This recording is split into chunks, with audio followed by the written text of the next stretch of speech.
Guten Morgen, Deutschland.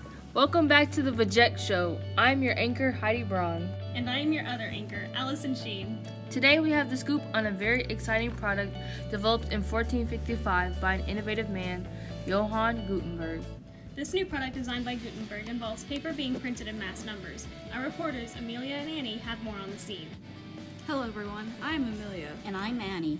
Before the printing press, monks had to handwrite books, which was very time consuming and could take many years. But now, there's an evolution in the printing world thanks to Johannes Gutenberg. Today we will be discussing the printing press with Johannes Gutenberg. Welcome. Hello, Gutenberg. Hi. So, Mr. Gutenberg, what was your life like before the printing press?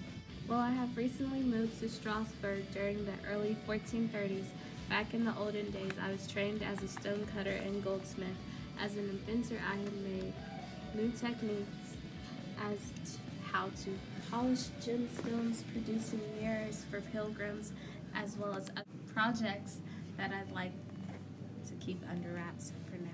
How did you come up with the strategy of creating the printing press? Well, actually, I was inspired by a number of inventions and adapted them into my processes of making the press, such as the wine press. That sounds like a fantastic plan. Don't you agree, Annie? Boy, it sure does. Anyways, did you know that your invention would start the spread of vernacular literature? Actually, no, I did not think such a thing. You know, every inventor wishes for their product to thrive, but I had a good feeling about it. I was lucky enough to have someone believe in me and my creation to fund it, which I think played a great part in its success. Interesting. Okay, moving on. Anyways, how about we go and ask an audience member? Pick me, pick me. Alrighty then.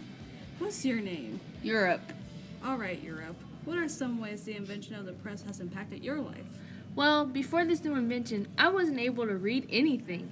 Since the monks handwrote books, there was no access to the Bible or any other book. Because of this invention, I am able to read the Bible and come to my own understanding of it, along with other books. Yes, I mentioned this in my background story on the printing press before the interview. So how has your reading and writing progressed since then? Oh, it's improved greatly. That's great! Now let's get back to Annie with Gutenberg. So, Gutenberg, how did your invention affect culture?